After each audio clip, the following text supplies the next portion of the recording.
Hi guys, ayan. Hindi nyo ba napapansin sobrang init ngayon? Ayan. Napaka init, walang kaulap-ulap. Pero may naisip na idea si Master D guys. Ngayon guys, naglagay ako ng tent dito. Ay hindi pala, frame ng tent. Kaso wala pala akong naisip ko, wala pala akong parapal yan. Kaya waitik. Pero meron ako sa inyo yung share guys na ginawa ko ngayon na since hindi ako share lang kung ginagawa. Papasilip ko sa inyo yung Dinalon signage bilya. Ayan. And then paano ko na rin pala sa inyo yung rate, kung magkano yung rate dito guys pag mag-swimming kayo. So ito guys panoorin nyo.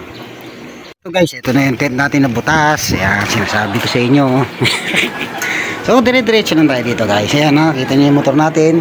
Proof lang na hindi tayo gumala. Ayan, nandiyan yung motor natin. Mainit.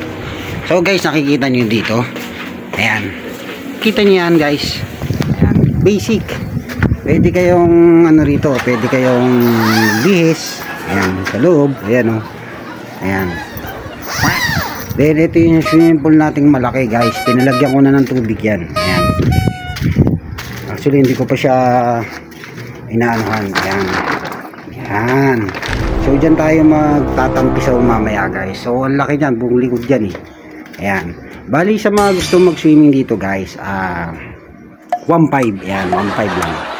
Buong area na to sa inyo na yan. Meron kayong ihawan doon guys, kaya lang walang uling, wala rin palang grill, pero pwede kayong mag-ihaw. Ayan. So mga kalokohan ni Master D talaga.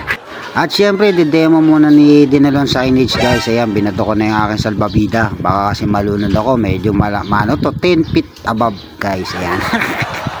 So syempre, kailangan muna guys, ang pinaka rules ko dito ay kailangan magbanlaw muna bago pumunta sa swimming pool guys. Ayan yung pinaka natin. Yun baka maano natin yung laki ng tiyan natin dyan guys. Medyo basahin muna natin. So pati kilikili. Ayan guys. Kailangan kasi guys yung katawan natin ito medyo pang-hangs yan guys So ito guys banlaw-banlaw muna tayo para siguradong yung swimming pool natin medyo malinis-linis din kapag nagtampisaw tayo sa loob. So ito yung niyan guys sinasabi ko, yung rate nga niyan don't forget 1.5 yan.